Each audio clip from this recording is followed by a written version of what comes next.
João, eu sou a Andrea Bonilla, e eu Prazer, sou, André. é um prazer para mim, imagina.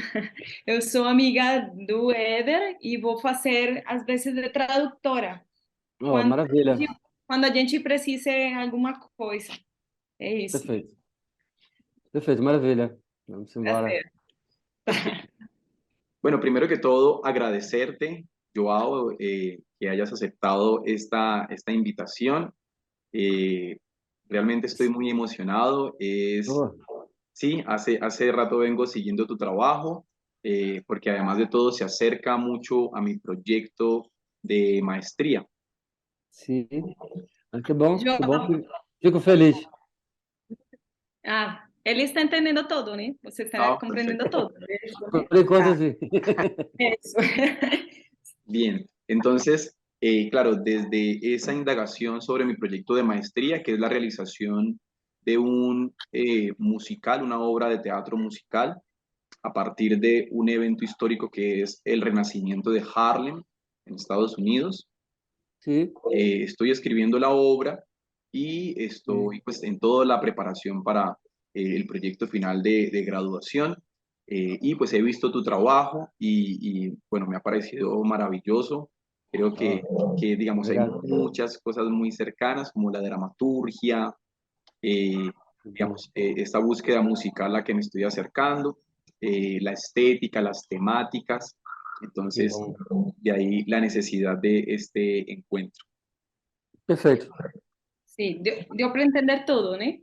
Sim, É, que ele trabalha sobre o renascimento do Harlem nos é. Estados Unidos e o musical e ele acha que ele identifica o trabalho dele com algumas coisas que eu faço, é isso? Sim, com seu trabalho, sim. E sobre, por enquanto, a dramaturgia, a temática e estéticas. E Sim, essa sim, pesquisa sobre a música, né? Que sim. ele tem várias questões aí Perfeito. para desenvolver. Bora, bora lá. Isso.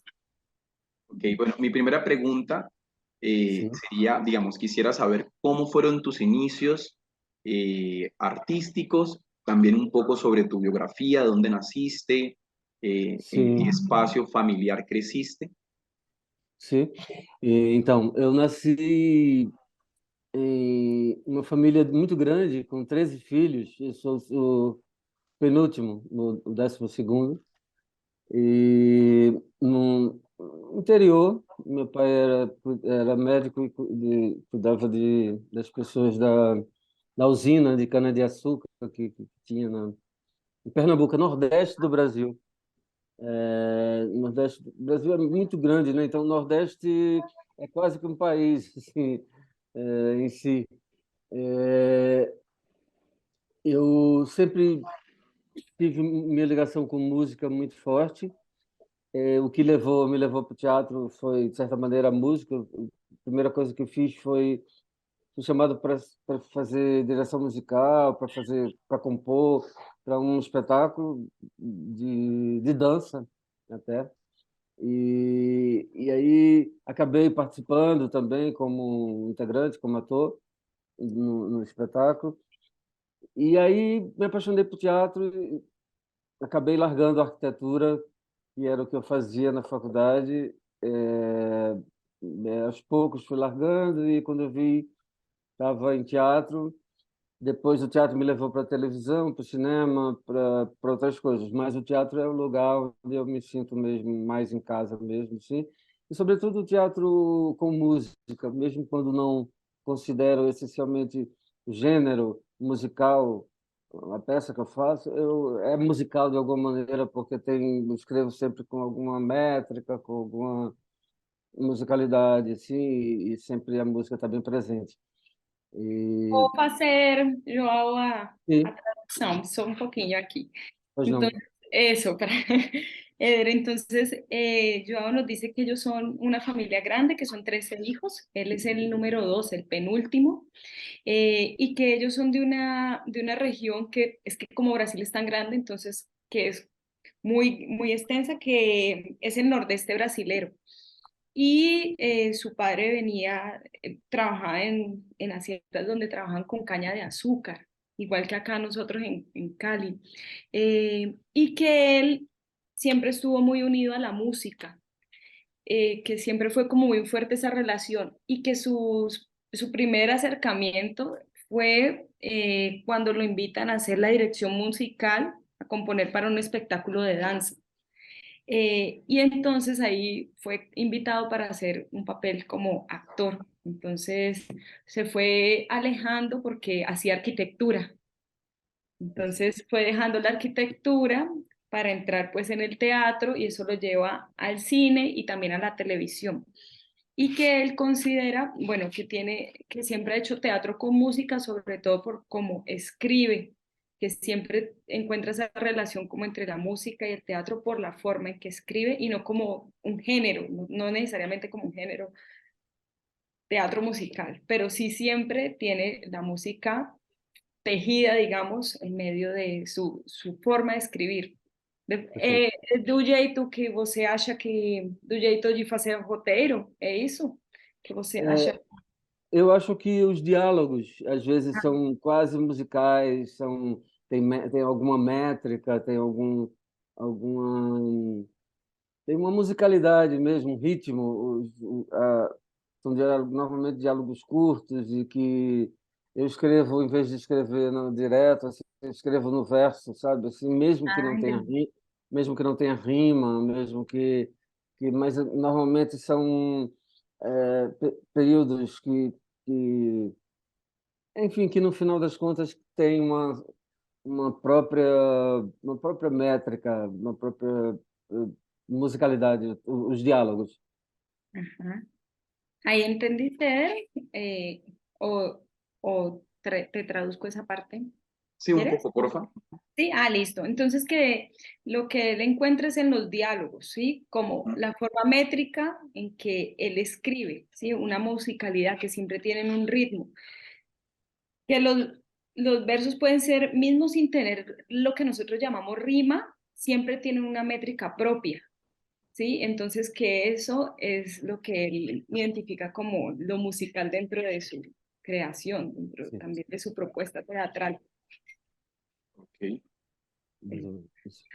De pronto nos podría regalar fechas, de repente si se acuerda, digamos, en qué año eh, fue ese primer acercamiento hacia el teatro en que le invitan a estar en una obra de danza, Sim, en qué año, sí, digamos, fechas próximas, de repente si se acuerda de algunas fechas. sim. É, eu fiz essa peça em 1979. Tinha acabado de entrar na faculdade de arquitetura. Era o Ajá. mesmo prédio onde funcionava as, as, os cursos mais ligados à arte, literatura e música. Todos os cursos ficavam no Centro de Artes, inclusive arquitetura também. E foi lá que eu comecei a conhecer as pessoas com quem eu dividia trabalhos de música e depois de teatro e tudo mais. É, e o que é que eu estava Las falando? datas. Sim, sim. Aí, em 1980, no ano seguinte, aí eu fiz um espetáculo que eu já fiz o texto, já fiz a direção, já fiz as músicas, compus as músicas também, e foi meu primeiro trabalho, eu acho que com 22 anos, mais ou menos, assim. Foi um espetáculo que fez muito sucesso na época, e percorreu o Brasil inteiro com alguns projetos de projetos de secretaria de Ministério de Cultura e que promovia que alguns espetáculos de fora do grande centro que aqui no Brasil seria Rio, São Paulo, e onde Ajá. acontecem as maiores produções, permitia que produções de outros lugares, de outras regiões, circulassem pelos centros maiores e por outros centros também mais diversos. E foi esse o primeiro. Já eu tive sorte de começar já fazendo sucesso, e isso foi muito bom porque apareceu oportunidades de fazer novos, sempre de uma forma semi-amadora, digamos assim, tudo muito nada muito estruturado, digamos assim, em termos de produção, mas com muita eh, com muito foco na criatividade, na inovação, na experimentação um pouco também, ao mesmo tempo em busca de um teatro popular. Não era fugia um pouco da coisa da experimentação hermética, distante do público. Minha busca sempre foi pelo público, pelo assim, a relação com o público, como se dava a comunicação. Sempre estive bem ligado nessa coisa de me comunicar com o público. Aí eu vou fazer. E como era o nome do espetáculo? O espetáculo chamava Muito Pelo Contrário, uma expressão que aqui muito pelo contrário, não sei se aí faz sentido, mas Vai.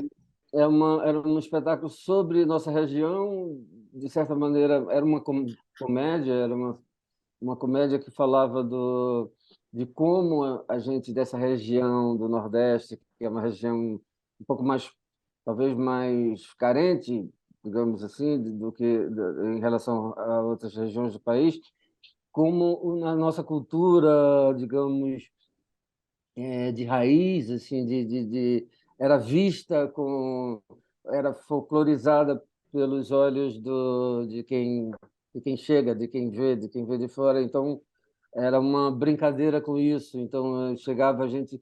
ah, Era como se os personagens se travestissem deles próprios, se fantasiassem deles próprios para poder significar algo para,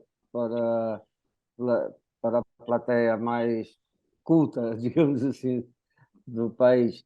Mais culta não, mais profissional, digamos assim. E assim, a folclorização, né, do nosso comportamento, da nossa cultura mesmo, das coisas do nosso jeito de falar. E em vez de a gente brincava com isso, a gente tirava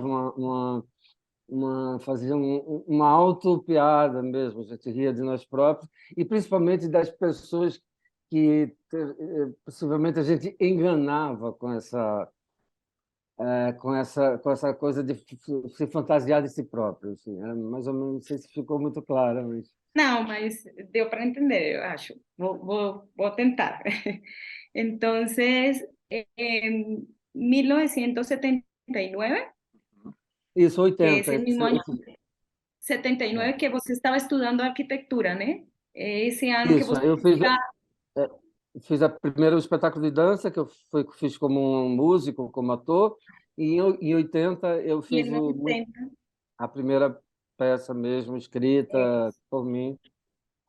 Eso, entonces en el 79 es como esa primera aproximación al mundo, digamos, del teatro, cuando lo invitan a hacer esta otra obra donde él es el director musical.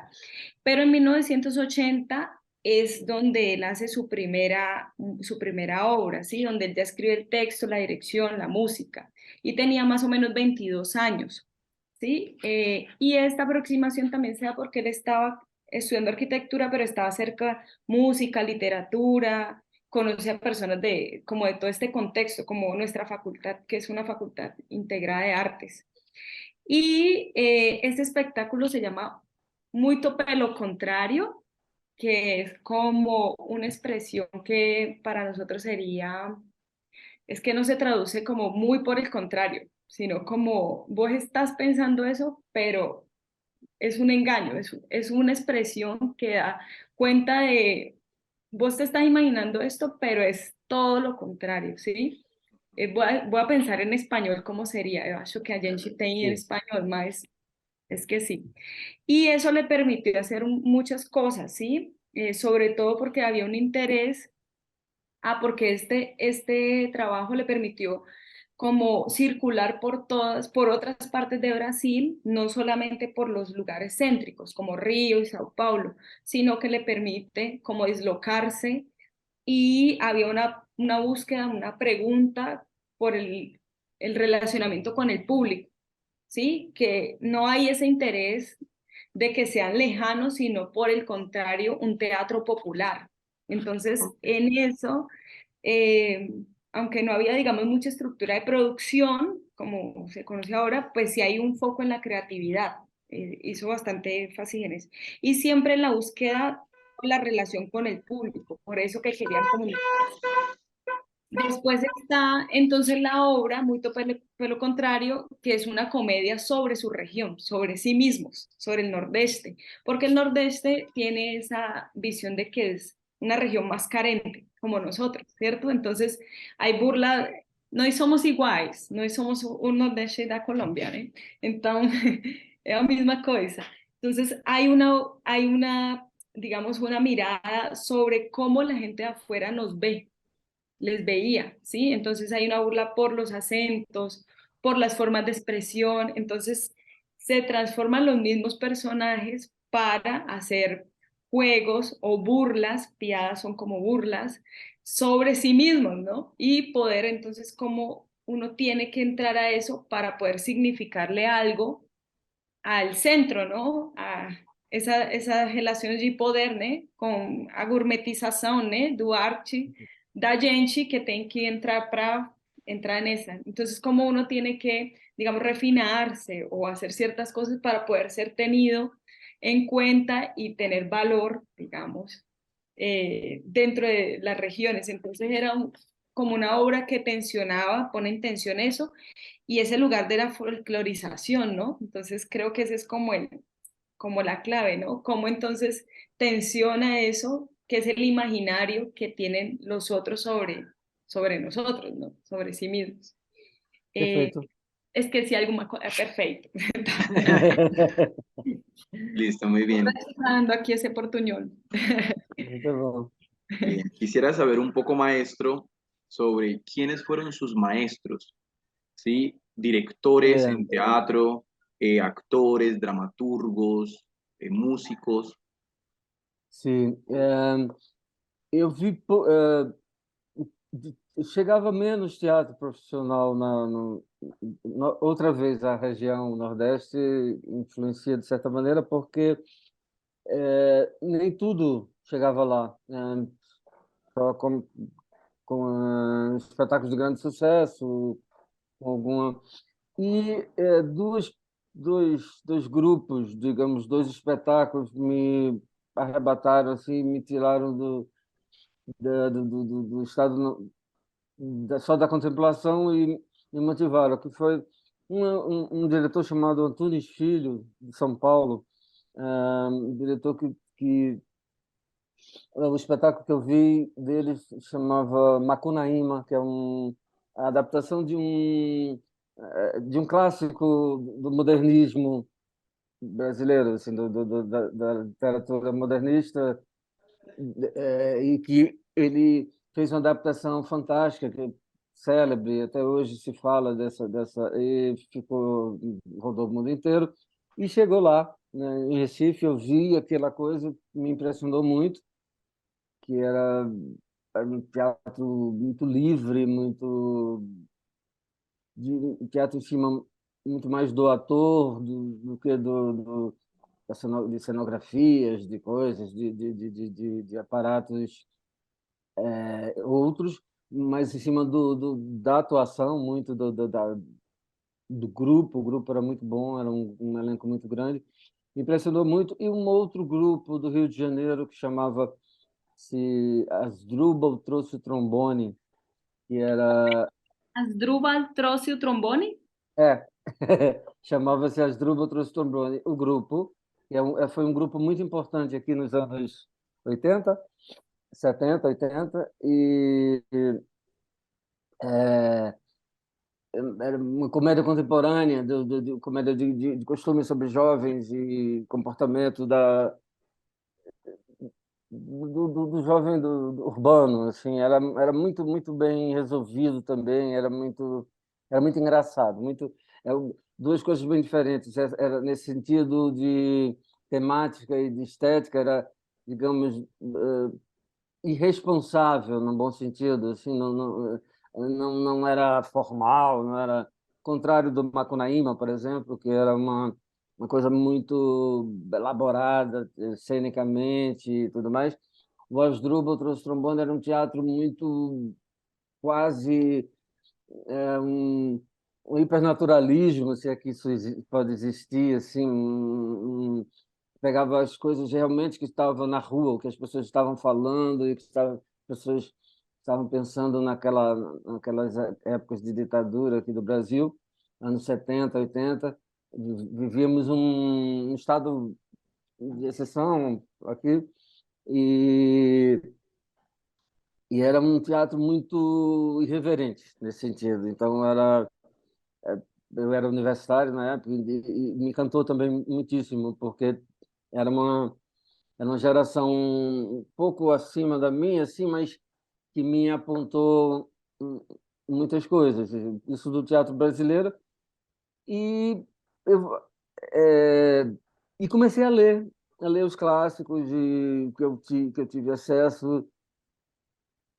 Aí os de sempre, os Shakespeare, os Ibsens e as coisas todas. E comecei a ler tudo que chegava à minha mão sobre teatro, eu comecei a ler e comecei a escrever muito também. Às vezes fazia duas, três peças por ano. É, escrevia e encenava e também compunha. A maioria das músicas tinha, ou a maioria das peças tinham canções compostas por mim e trilha sonora especialmente feita para a peça. E praticamente todas elas tinham músicas originais, assim, tinha trilha sonora original composta por mim e executada normalmente ao vivo pelos atores. Então começou essa coisa de um teatro autossuficiente em termos de execução, digamos, a gente tinha a trilha sonora que a gente levava ao vivo, a gente tinha enfim, todos os efeitos, era tudo muito um teatro mais minimalista também, sem grandes recursos de cenografia, tudo muito mais em cima da representação do que da reconstituição, digamos, de uma situação, de um período. Então, foi a graça que eu achei, a grande graça do teatro, eu achava essa, exatamente assim, você não fazer, não reproduzir, você encontrar o código que teatralmente você conseguia transportar o público para para uma realidade que absolutamente não estava ali no palco. E isso foi o que sempre me despertou curiosidade no teatro. Esse poder, quanto menos a gente tinha de, de recurso até, porque a gente tinha poucos recursos, isso era uma motivação que acabou levando a uma linguagem, talvez, de, uma linguagem que se aproximava muito, cada vez mais, do que eu considero que seja teatral, assim, que é fingir que sabe? Não ser, não. Joao, Oi. antes de que você entre nesse ponto que eu acho que é das coisas mais importantes para ele, vou tentar Sim. fazer a tradução Eu, de... eu, eu, eu me alonguei, falei muito Não, também. mas fica tranquilo, a gente gosta disso. Gosta. Entonces, él habla de dos espectáculos principales que llegaban, porque en la región no llegaba mucho. Entonces, normalmente no llegaba pues mucho, pero hubo dos. El primero de Túnez Philip, Antunes Filo. Antunes. Uhum. Antunes. Ajá, Macunaíma. Yes. ajá, que es una adaptación literaria modernista. Y ese es el primero. Y el segundo, que es Asdrúbal trajo un trombón, sería en español. Trouxe, E Trajo a peça se chamava Trate-me Leão. Transmilión. Trate-me, como é que, trate-me, cuide-me. Ah, É, cuídame, é, cuídame. Transmilión. Listo. Transmilión.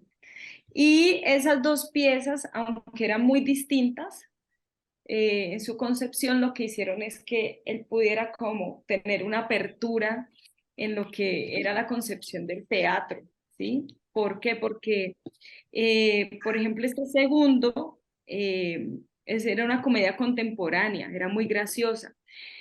Y los dos eran como muy distintos en la estética, uno era más, tenía una mayor producción, pero el otro era más hiperrealista, eh, y tomaba cosas que suceden en la calle, porque ellos en este momento, en finales de los 70, principios de los 80, ellos estaban en dictadura.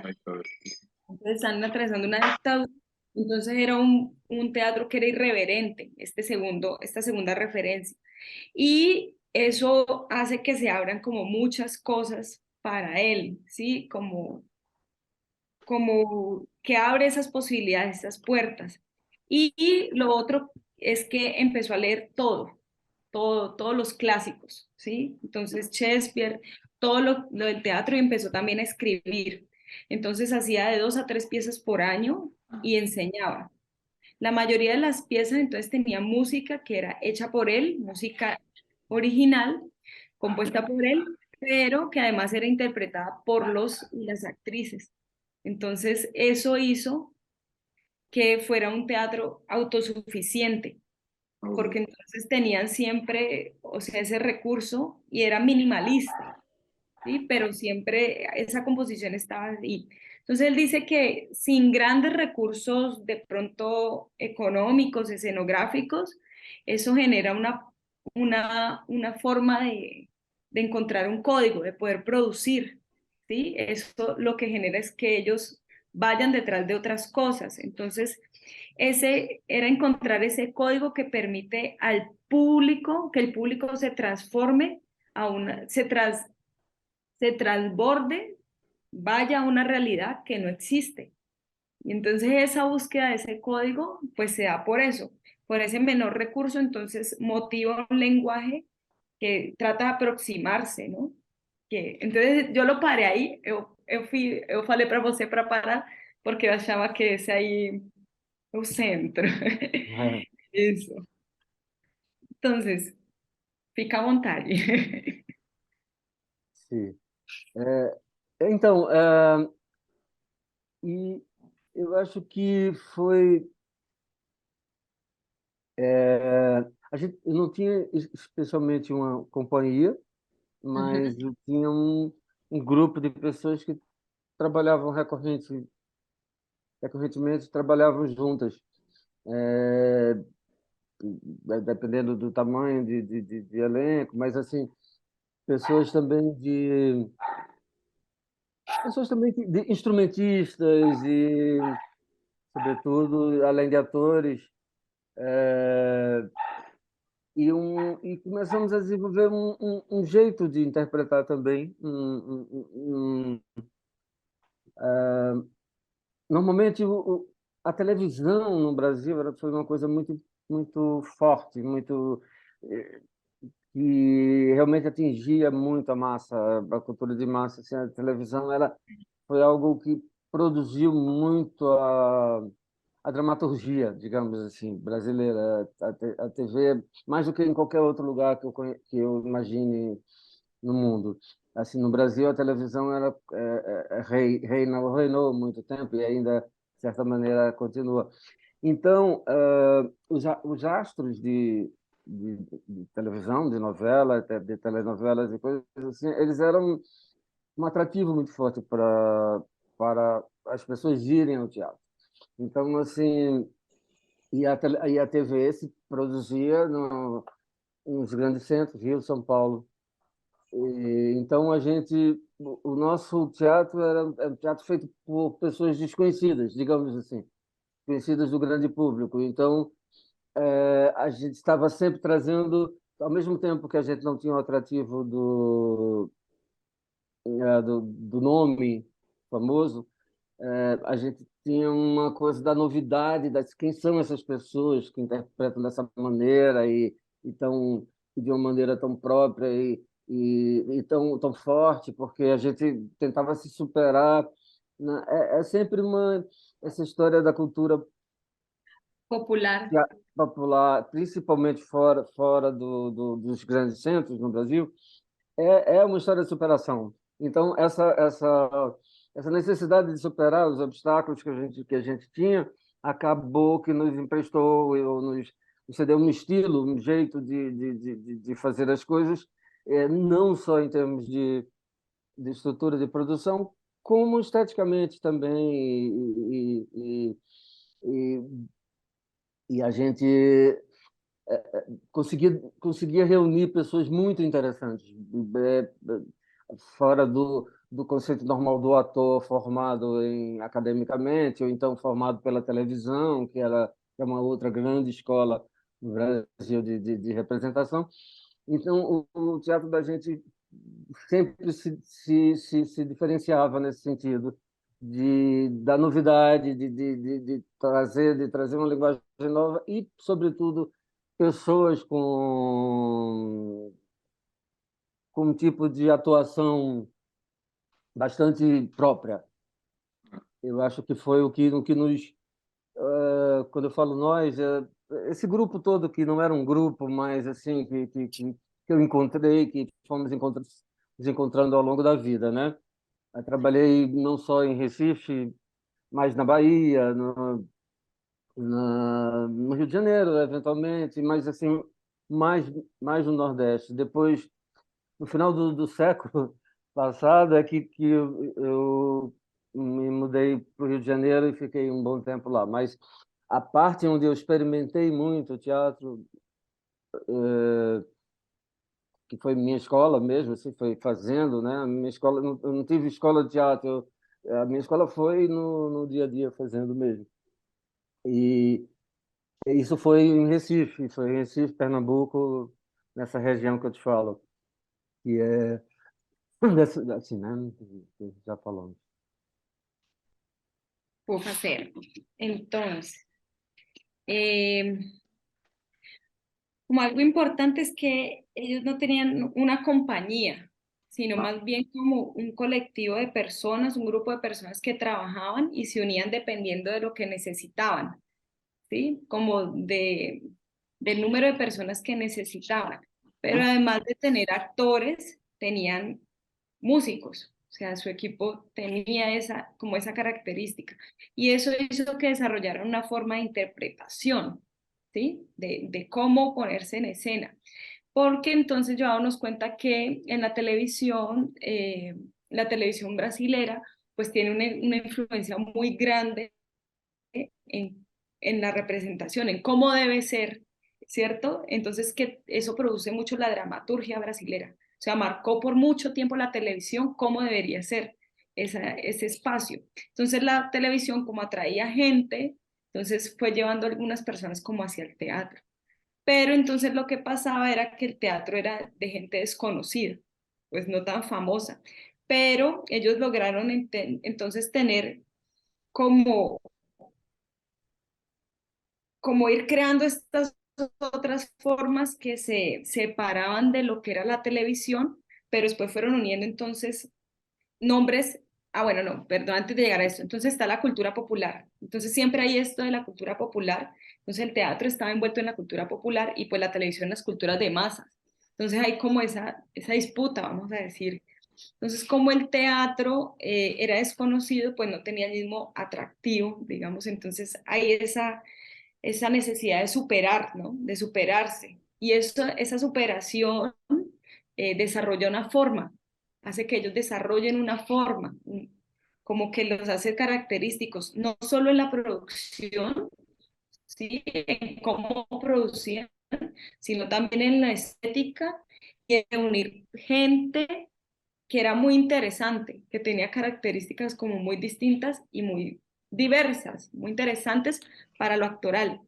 Y entonces trabajan con gente de escuelas de teatro, de televisión, y eso hacía que fueran novedosos, ¿sí? Porque eso desarrolló que tuvieran un tipo de actuación propia. También nos contó entonces Joao que él estuvo después, como que su gran escuela, él no estuvo, él dice que su escuela fue el día a día, ¿sí? Como el cotidiano. sobre todo en Recife y en Pernambuco. También estuve en Bahía, en Río, todo el nordeste, pues.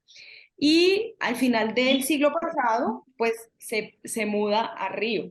Pero entonces él dice que toda su escuela es acá en este otro lugar, ¿no?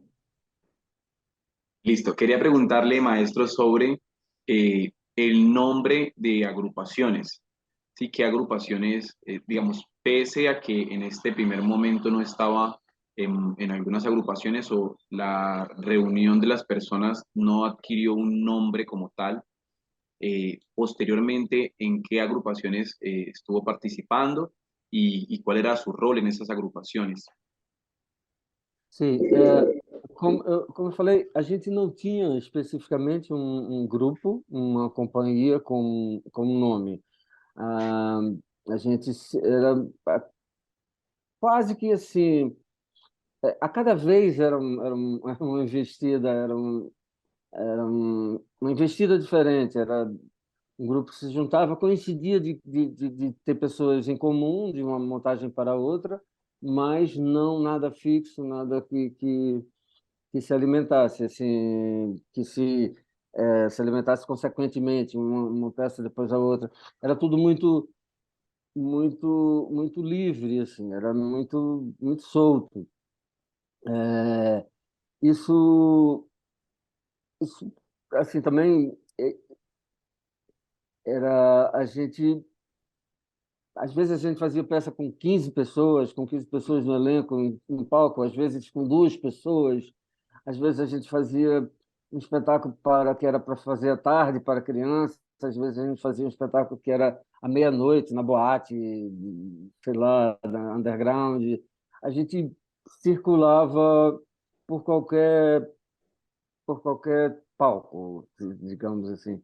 É, mas e também, ao mesmo tempo, muito independente, todas as pessoas. Eu, por exemplo, eu cheguei a compor para outros espetáculos que não eram meu, compor música. Eu cheguei a dirigir um ou outro espetáculo que eu fui convidado a encenar, mas que não era absolutamente texto escrito por mim, ou até encomenda de um texto para uma companhia fixa. da- Teve todo tipo de experiência assim, nesse sentido, assim, mas sempre tudo muito livre atirador, como se chama, não sei se essa expressão mas assim, mas muito é, solto, né? A gente não tinha um mercado organizado, não existia um mercado de teatro. Tinha Era um período não muito fácil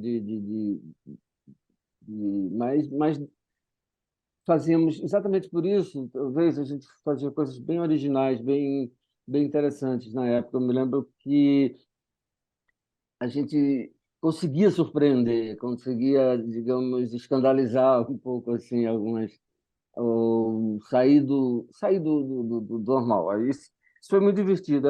Éramos todos muito jovens, né? Então a gente fazia sem nenhum sem nenhum compromisso, sem nenhum não, com pouco compromisso com a profissão, digamos assim.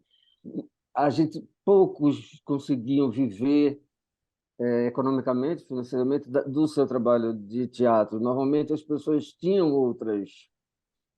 outras ocupações. Assim. Eu cheguei a fazer publicidade, trabalhava em agência de publicidade, ou então em produtor, dirigia comerciais de TV, com, eh, enfim, a gente se virava porque raramente se poucas pessoas conseguiam viver de fazer teatro na, Teatro, naquele tempo e naquele lugar, né? tá. De E- pronto, maestro, Eso pese, todo.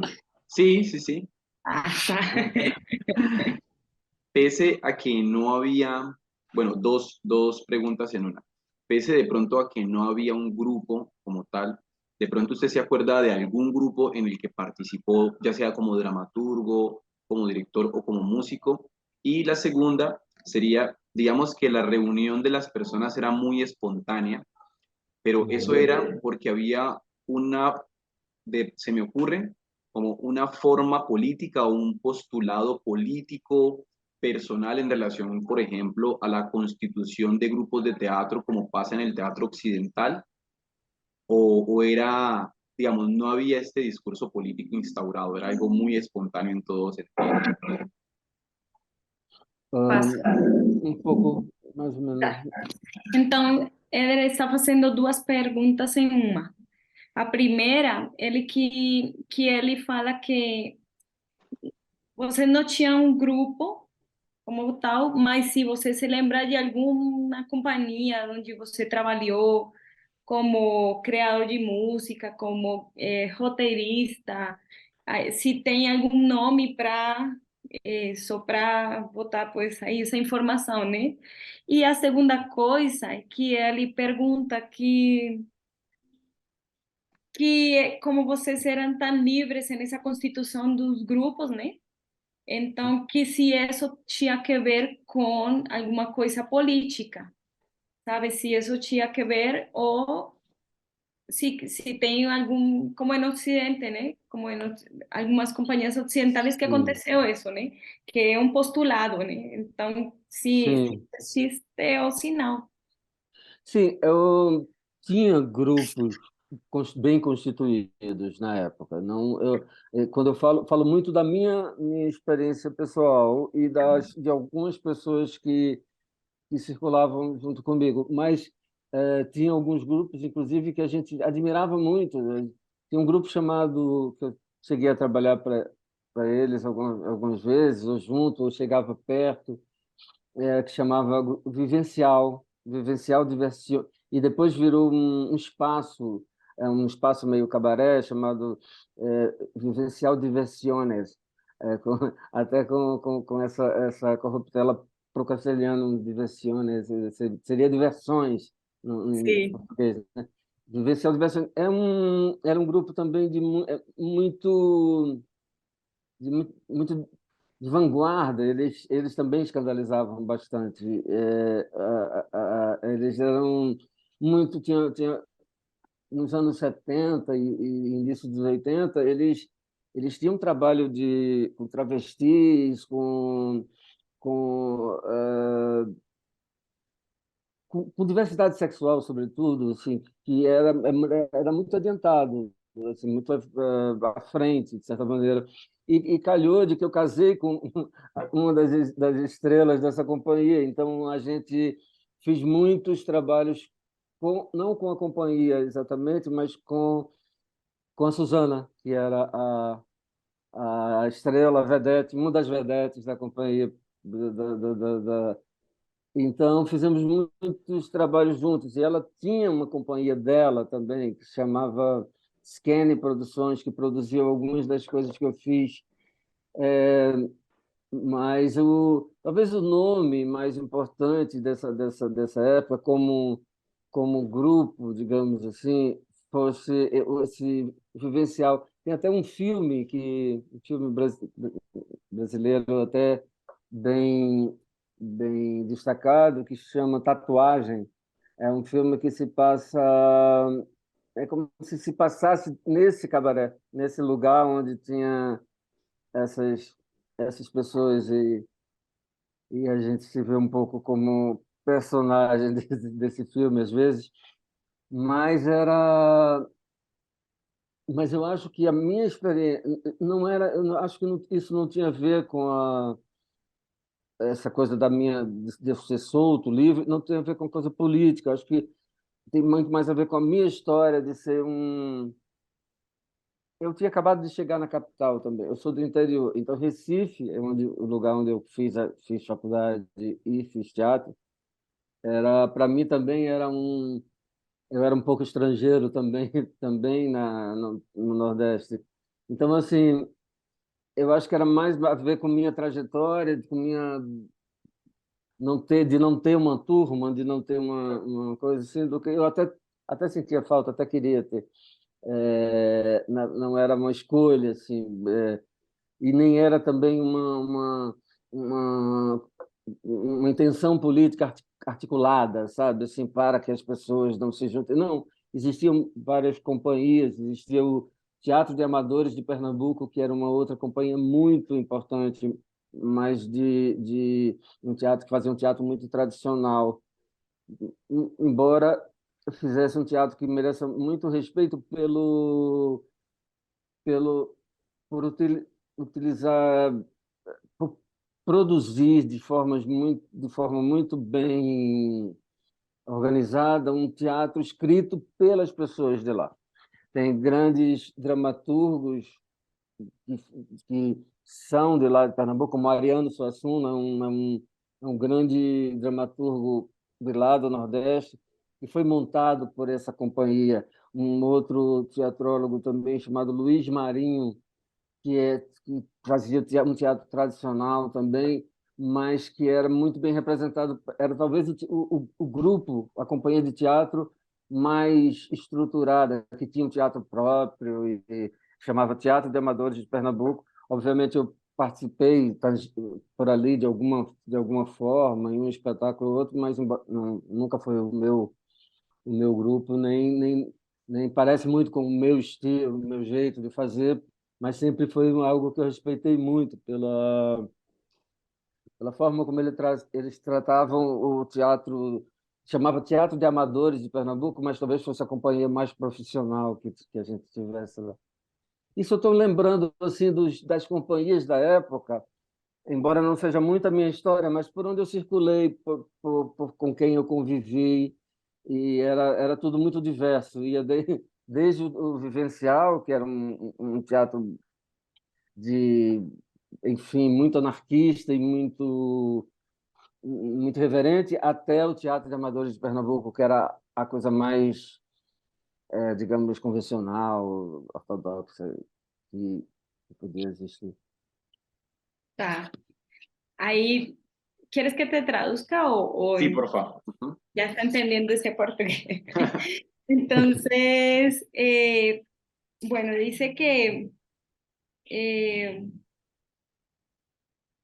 como, bueno, que él se acuerda de grupos por los que, digamos que reconoce como importantes y que desarrolló trabajos con algunos de esos, pero que no eran sus grupos, sino que eran gente muy importante como en el medio.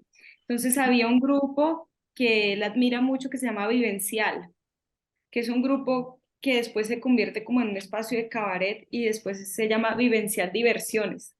Así, o sea, como que unen el portugués y el diversiones en español, como que tienen ese cambio ahí. Y este grupo es un grupo de mucha vanguardia, porque estaba así finales de los 70, inicios de los 80, ya tenía trabajos con diversidad, personas con diversidades sexuales, tenía trabajos con travestis. Eh, y era un grupo, pues, eso, que él considera anarquista y irreverente, o sea, traía unos temas ya como muy adelantados a su época, ¿sí? También entonces él desarrolló muchos trabajos con, uno es Susana. Susana, que era su esposa, eso, su Isso. compañera, eso, que ella era una de las estrellas de este grupo, entonces que con ella también hicieron pues como muchos trabajos por esa cercanía. Eh, y que hay una película que se llama Tatuaje, que sucede en ese cabaret, que es de este grupo, entonces, que es como, que era como la personificación de lo que sucedía en ese cabaret. Entonces, ahí está como un referente que yo creo que te serviría muchísimo. Eh, y después habló del Teatro Amadores de Pernambuco, que es un teatro pues que tiene mucho tiempo y que tal vez está en otro, digamos, en otro sentido del trabajo estético y todo eso, pero que tiene una característica y es eh, que tiene una forma muy organizada de producir y que lo escrito, lo que se producía era hecho por personas de allá, que es como una característica muy importante. Y hablo de Mariano Suazuna y de Luis Marín como dos personas como muy importantes dentro de este teatro amadores. Y entonces habló un poco de por qué no tenía grupo. Entonces, él en la respuesta anterior habló de lo económico, ¿no? Que casi nadie se podía, pues, pagar solo con teatro. Pero unido a eso está su historia de migración, porque donde él llegó también era migrante, porque venía de un lugar más pequeño. Entonces, eso tenía que ver, era como con su trayectoria de no tener grupo, de no tener como en la escuela que uno tiene un grupo que sigue siempre. Entonces, la migración hizo que él pues tomara otras estrategias, pero no era una intención política articulada, no era eso, es como una forma que encontraron para trabajar. Entonces él en la respuesta anterior decía, yo podía necesitar 2 personas o podía necesitar un elenco de 15, y así era que se constituía por la necesidad escénica, creativa, ¿no? Sim. Ok, genial. O Ariano Suassuna é talvez um dos dois ou três dramaturgos mais importantes do Brasil. Assim, a obra mais conhecida dele é o Alto da Compadecida. O Alto da Compadecida, quando no finalzinho, no início dos anos 2000, mais ou menos, acabamos fazendo uma versão cinematográfica dessa peça, que é até hoje o maior sucesso popular de cinema do Brasil. Assim, aqui no Brasil, as pessoas... É aquele filme que as pessoas sabem de cor os diálogos, que os personagens são icônicos. João Grilo e o Chicó são dois personagens da dramaturgia brasileira, talvez os personagens mais famosos, e com o filme, a peça já era bem considerada, mas o filme foi um fenômeno, tá até mais de 20 anos passa em reprise na TV e as pessoas assistem sempre, sempre é um grande sucesso. E eu fiz esse filme, eu fiz roteiro e fiz trilha sonora desse filme. E nesse momento agora, acabamos de escrever o roteiro do Alto da Compadecida 2, que é virou uma franquia, mas assim, que é a coisa mais esperada, do acontecimento cinematográfico mais esperado do momento, vai começa a ser filmado em agosto, setembro, deve fazer uma estreia grandiosa em julho, nas férias do meio do ano 2024. E eu falei por causa do Ariano, que o Ariano Suassuna, que é um dos grandes dramaturgos, o outro é o Nelson Rodrigues,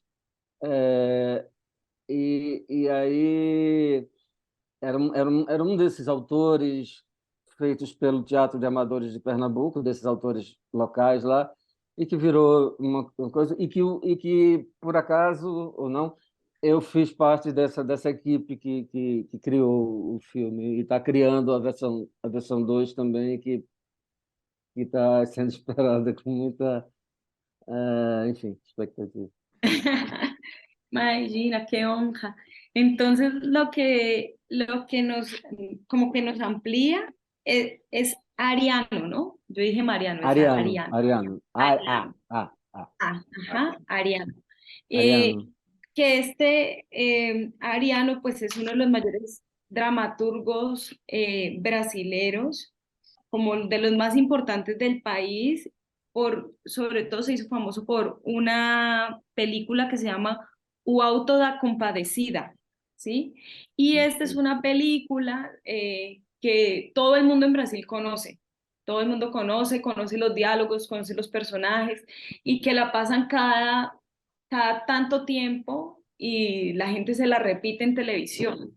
Sí, o sea, es una obra muy, muy, muy, muy conocida, y que justamente la hace Ariano, ¿sí? Es él quien la escribe. Entonces, esta ahora, Joao hace parte como guionista de la segunda parte. Van a sacar una segunda parte que acaban de escribir y que empiezan en agosto, septiembre el trabajo, y en junio del próximo año va a ser seguramente el estreno, y que él hace parte de ese equipo. Y entonces lo que él dice es que él hace parte de esa generación, ¿no? Es una generación con la cual él ha trabajado, ha desarrollado su trabajo e pues que eu imagino que ficam sempre assim, né, misturados, a gente fica misturada porque eso Sí, faz uma influência muito grande.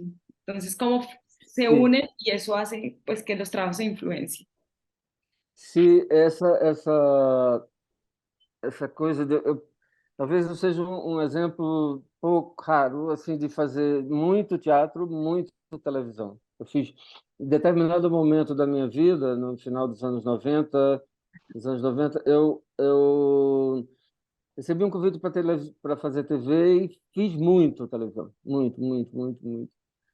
Nunca fiz novela, mas a gente fazia seriados, sitcoms e especiais e minisséries, pequenas, normalmente adaptação de literatura brasileira para audiovisual,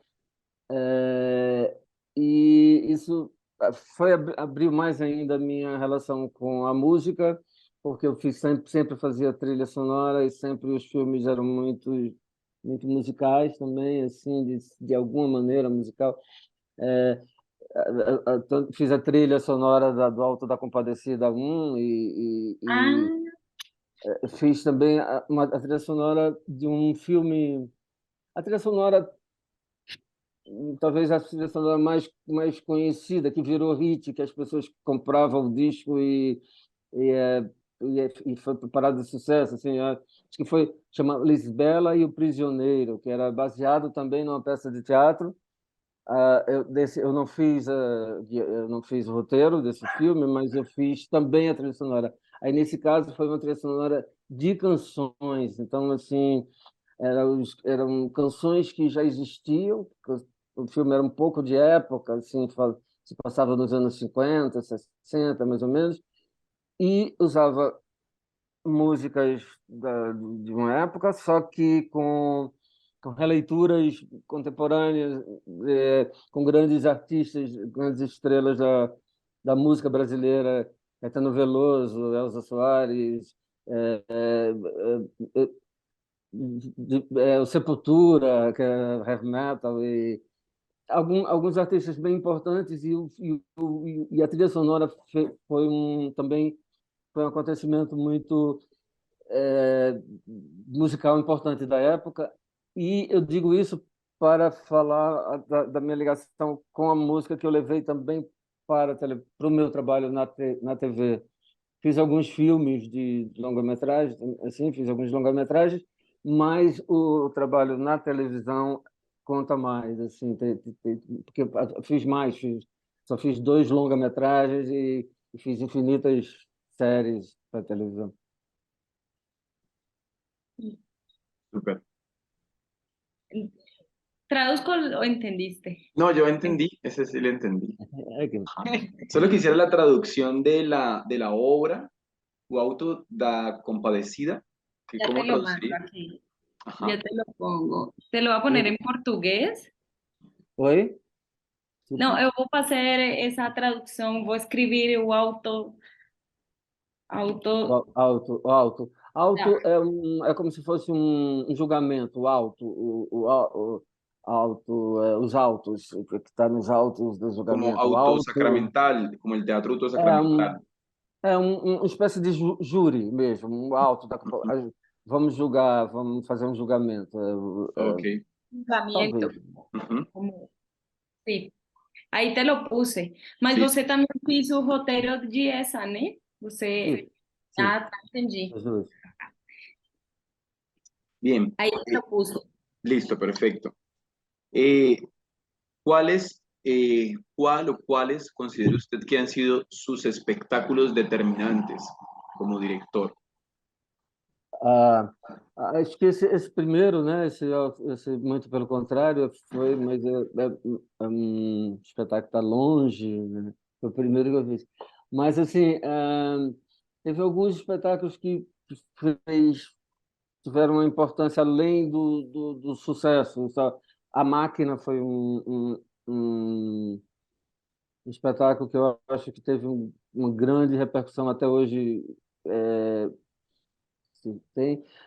Porque ele revelou um elenco de jovens atores que hoje em dia são atores internacionais, Wagner Moura, eh, Vladimir Brista, Lázaro Ramos, alguns atores que acabaram em Hollywood e que ou não só isso, mas assim são atores importantes hoje e na época eles eram muito jovens, eles tinham 19, 20, 21 anos e a peça foi era muito impactante. Ela era até hoje ela é um pouco tem um formato bem inovador, mas sobretudo ela foi um espetáculo muito falado, porque ele não ficou tanto tempo em cartaz, ele foi muito mais falado do que visto, porque rapidamente esses meninos viraram as estrelas do mercado, assim, é requisitado para filmes, televisão,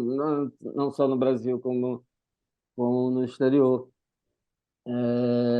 Eu acho que o Wagner Moura, talvez, não sei se vocês conhecem, mas teve aquela série Narcos, É, o que fazia o protagonista, e Lázaro, eu acho que Lázaro o tá. Eu conheço Lázaro Lázaro, também. eu não sou do teatro, por exemplo. Lázaro, mais pelo cinema, não? Né? É, pelo Sim, cinema. sim, sim, pelo cinema, claro. O que eles fizeram mais no exterior. E essa peça fez foi muito importante. Teve uma peça que teve na Colômbia, no festival, em Ah, Bogotá, chama vale. Gonzagão a Lenda. Como é? Chama-se Gonzagão a Lenda. Gonzagão é um nome, né? Gonzaga, o nome que eu Gonzaga, tenho. Luiz Gonzaga um grande compositor popular, músico, né?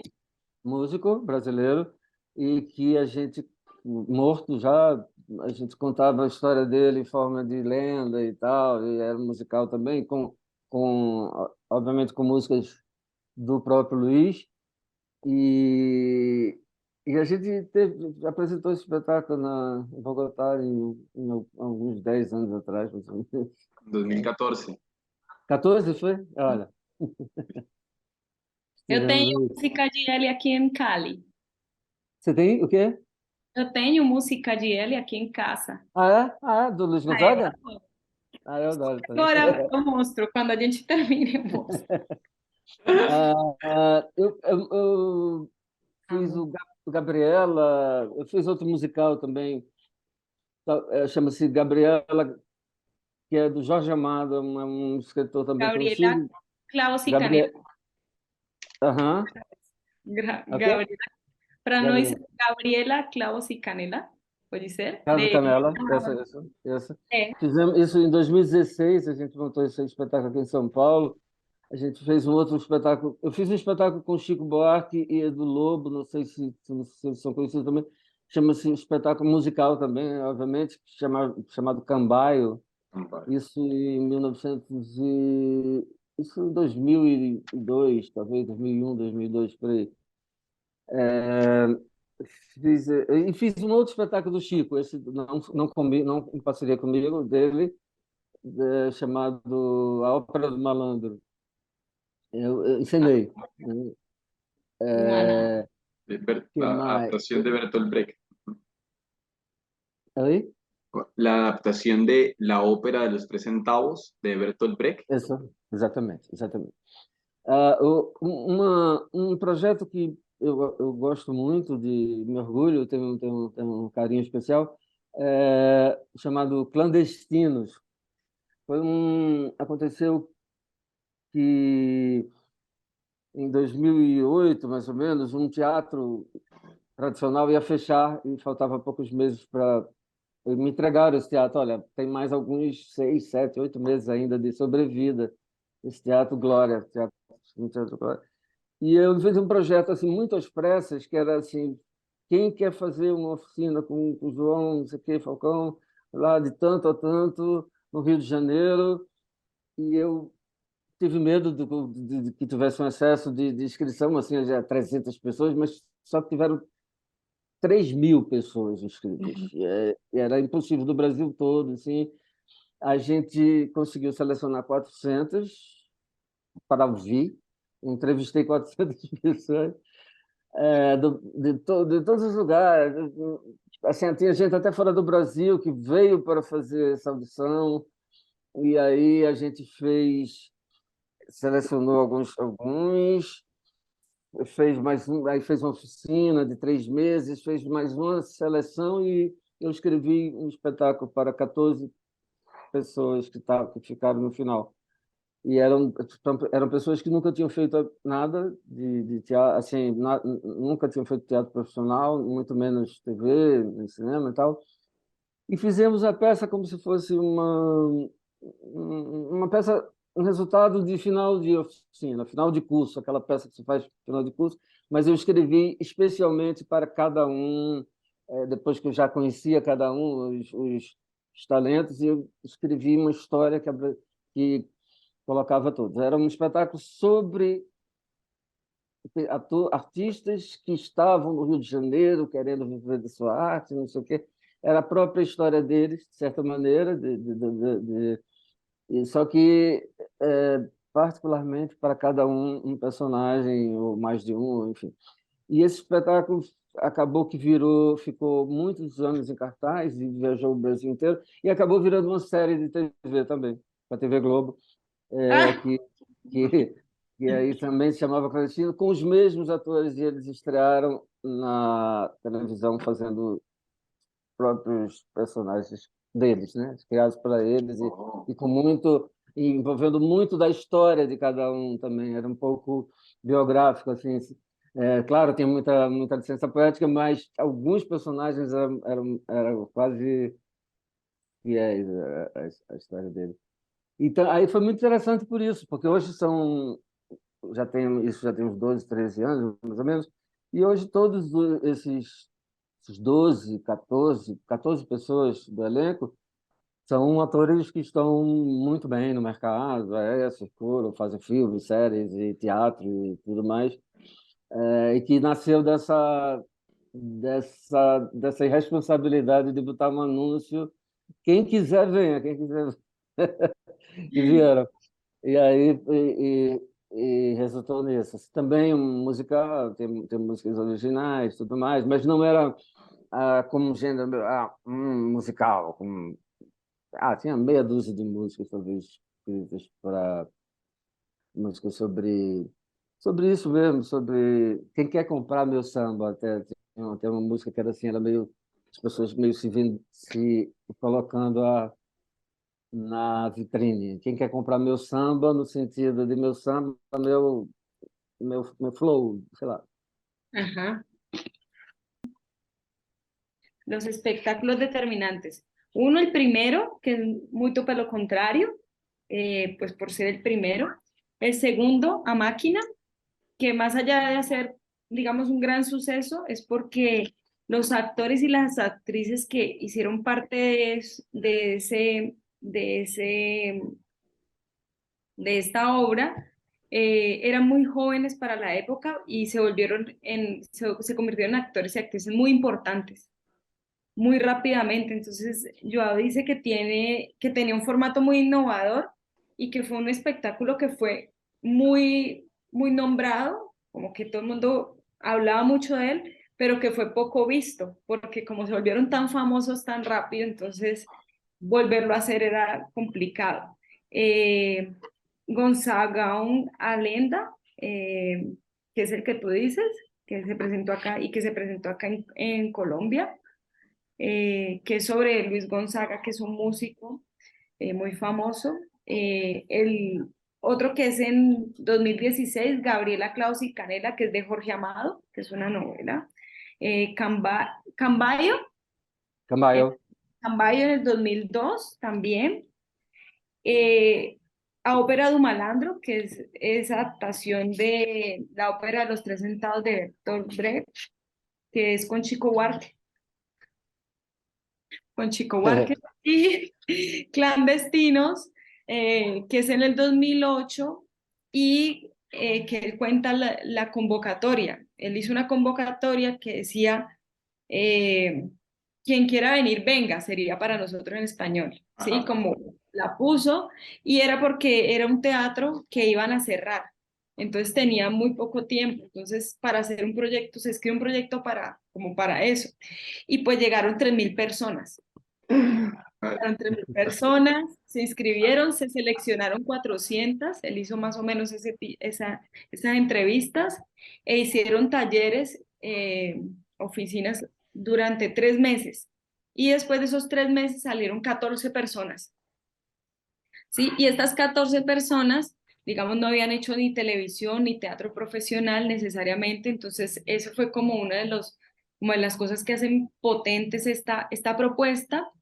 E hicieron, él escribe como, como para la muestra final de curso, ¿sí? Ajá. Como para cerrar el proyecto, y entonces escribe para cada personaje algo y como una historia, y está centrado en que ellos quieren vivir del arte. Entonces es como ese, como el conflicto, digamos, central. Y esta historia se convirtió también en una serie de televisión después, de la Globo. Y pues que tenía mucha licencia poética, pero era también muy biográfico. Eh, y por último, y que esos actores y actrices son muy famosos todavía, como en este momento.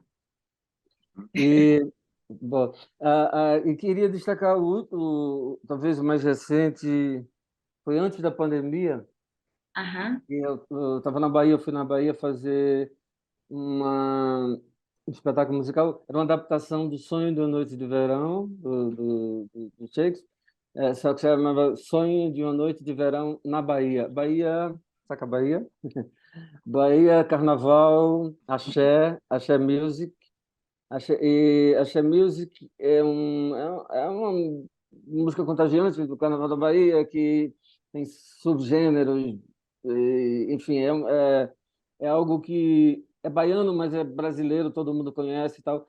Então, o que acontece é que se passa nos 4 dias de Carnaval da Bahia, no tempo de hoje, e as músicas são todas sucessos standard do Axé Music, do repertório da Bahia. Então, as músicas cantadas pelos personagens é como se tivessem sido escritas para o espetáculo. Mas são sucessos do Axé, da Axé Music, que eles chamam Axé Music. Ajá. Que é uma música, enfim, com pegada africana e tudo mais, mais carnavalesca e tudo mais. E, na verdade, isso eu acho que os espetáculos que eu fiz ó, esse século, todos têm a maioria tem uma pegada assim de eu fiz muita música para original para teatro num período. Depois eu comecei a achar muito interessante pegar músicas que já existem e descobrir a música para tal momento da cena. E fiz isso com Gonzagão, e fiz isso com Gabriela, e fiz isso com Sonho de Noite de Verão. Então, assim, tem uma frase que eu coloco, quem canta, para quem, por quê? Eu imagino que se você responde essas 3 perguntas, você tem uma cena de musical. Você tem um personagem, você tem outro personagem e você tem um conflito. Quem canta para quem, por quê? Então, pega uma música e quem canta para quem, por quê? Então, a função é criar uma situação com 2 ou mais personagens, enfim, você pode cantar para vários personagens. Então, o para quem e o motivo, por quê, o conflito. Essas 3 perguntas, eu tenho trabalhado muito com isso em oficinas, e a gente tenho criado espetáculos a partir dessa premissa. Assim, a brincadeira agora é essa. Eu gosto de compor ainda, especialmente, mas eu acho mais, ou não tão conhecido, mas que existem músicas compostas por diversos compositores. E aí é uma maneira de você ter essas músicas lindas, um espetáculo, às vezes recontextualizadas. Nossa, tem sido muito feliz essa experiência. E não apenas na, em espetáculos prontos, assim, em cartaz, mas também em oficinas que eu tenho feito, assim, experiências pelo Brasil todo. Faço 3 dias, às vezes 4 dias, sabe, uma turma, e vamos criar algo a partir de canções. As canções vão determinar a história que a gente vai contar. Tem sido divertido.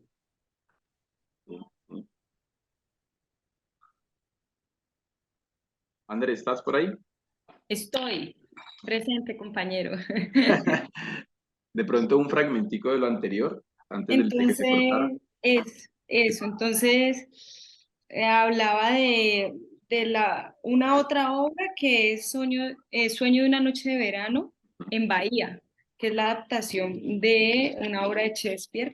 Entonces, se basó en una música que allá se llama She, ¿sí? Y esa música She tiene pues mucha influencia africana, principalmente. Es una música de carnaval, ¿no? Que es específica, o sea, ellos cada año sacan una banda sonora. Hay una música que es del año del carnaval. Entonces es una música, o sea, hay mucha de esa música. Y estas músicas, eh, lo que entonces empieza a suceder es que él empieza a investigar la música y en esa investigación era como si esa música que estaba ya creada encajara perfecto en lo que él quería decir en el espectáculo y no al contrario. No, o sea, como que ha tenido los dos procesos, donde él ha compuesto toda su música y él la crea y ahora está en este otro lugar a partir de esa cita de este músico que dice que entonces para qué crear más música de la que ya está, que porque entonces uno no canta esto que ya está. Entonces es buscar como, sí, investigar en ese mundo sonoro que de esto que ya existe se relaciona, dialoga, como que entra en ese diálogo con lo que ya, con lo que él quiere decir.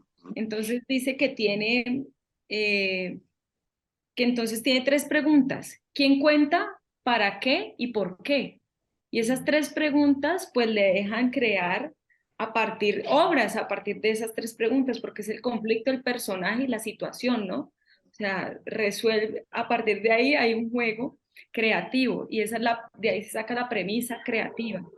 Eh, y que esto lo ha hecho muy feliz, eso me parece muy lindo, como ese redescubrimiento de la música y cómo digamos, este viaje pues le permite también ser muy feliz para sus creaciones, ¿no? Y que le permite recontextualizar la música, ¿sí? Que es como, que es esa experiencia que le brinda, crear algo a partir de algo que ya está creado, ¿sí? Que es como, siento yo como un lugar muy profundo de la creación, ¿no? Listo. Perfeito. Quería preguntarle, maestro, acerca de, hace rato mencionó algunos actores y actrices y quisiera yo saber, así que, qué actores o actrices para usted dentro de su proceso como director han sido determinantes, porque entienden su poética o porque han tenido procesos diversos con usted. Para usted, ¿qué actores o actrices han sido muy importantes? Será que eu entendi perguntando que atores e atrizes foram importantes para mim durante... Y para Ah, sus procesos creativos. sim, sim. Eu colocaria atores consagrados ao lado de atores que eu não conhecia quando eu fui trabalhar, né? Eu conheci trabalhando assim, por exemplo, é, o Marco Nanini é um ator que, para quem eu escrevi um monólogo chamado Uma Noite na Lua, também é uma das peças que eu destacaria como um monólogo que eu escrevi para ele. É um grande ator, Marco Nanini aqui, não sei se ele é conhecido, mas aqui no Brasil talvez seja um dos maiores atores de teatro vivos, assim, o cara. E em 1900 em 90 e pouco, 90 e tantos, eu escrevi uma peça chamada Uma Noite na Lua, que era a história de um autor tentando escrever uma peça numa noite, mas ele não consegue porque a cabeça dele está num amor que ele acabou de perder, que ele perdeu e que foi e ele está fazendo essa peça só para mostrar que ele é legal para essa pessoa e não, por isso ele não consegue fazer. Estou resumindo bastante, mas é mais ou menos isso. É um e eu escrevi essa peça com o Marco, assim, a gente se encontrava, eu chegava com 10 páginas, aí lia, mexia, né? Na segunda vez que nos encontrávamos, eu já chegava com coisas modificadas, com novos textos, ia experimentando, ia do jeito que ele fazia. Então foi uma experiência muito... Espera aí, será que caiu? Não, No, Alô? aqui, no. não, aqui Ah, estamos. eu não estou vendo vocês, espera aí, deixa eu ver. Ah, Cadê? mas a gente te vê e te escuta bem. Eita, mas eu quero ver vocês, espera aí, só um pouco. Deixa eu ver se eu consigo aqui. Ah, achei, achei. Achou? Então, sim, aí com o Marco Nanini, eu escrevi essa peça, foi muito, muito bom.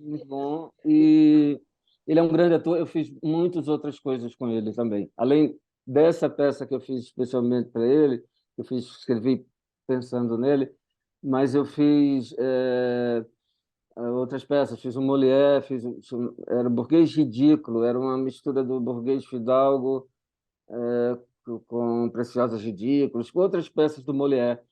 A gente fez um espetáculo também que fez muito sucesso, uma comédia, ele fazia genialmente. E fizemos também, fiz até um Eduardo Albee com ele, Quem Tem Medo de Virginia Woolf, sabe, um americano, Eduardo Albee, Rosa Fred, Virginia Woolf. Fiz com ele algumas peças e fiz também alguns filmes e fiz também algumas séries de TV. E foi um cara que teve muito presente na minha vida profissional. A Marieta Severo é uma atriz também é, Marieta Severo e Andréa Beltrão são duas atrizes bem bem boas, bem maravilhosas também. Eu escrevi uma peça para elas duas, onde elas interpretam o mesmo personagem em momentos diferentes da vida e elas se encontram e é um diálogo entre dois tempos de uma mesma pessoa. Eu também fiz outras coisas com elas, outras peças, fiz televisão também com elas. E Paulo Outram, que é um ator já falecido, Como é o e nome? Paulo Altran, Autran, o Tran. É um, Tran. é, um- era, é um, é um ator, assim, o cara, aquele que me orgulho muito de ter feito pelo menos um espetáculo com ele. E ele fez a versão cinematográfica da Máquina, da tal peça que tinha o Wagner, que tinha o Lázaro, que tinha. Ele fez o filme, protagonizou o filme. Esses três atores são atores bastante conhecidos, são ícones assim, mas eu queria dizer também que assim muitos atores que trabalharam comigo que não são muito conhecidos também tiveram muita influência, muita importância no meu aprendizado, na minha experiência, me ensinaram muita coisa assim, eu troquei muita coisa com essas pessoas desde o começo, desde a turma, desde aquela turma de 1980 e tudo mais, assim, passando por esses clandestinos, passando por esses Wagner Mouras e Lázaro Ramos, essas pessoas todas assim que eu fui conhecendo ao longo. Esse também tem uma. É impossível de medir o quanto eles me inspiraram e quanto eu aprendi com eles, assim. Tanto quanto com os famosos, os grandes medalhões, assim, que são...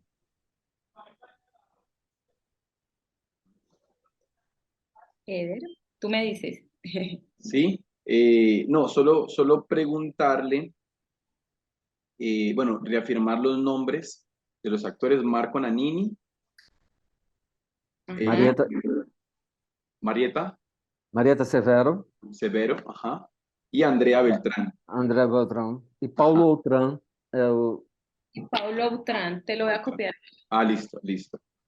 Y de pronto, maestro, si nos puede mencionar qué trabajos hizo con Andrea y con Marieta. Marieta.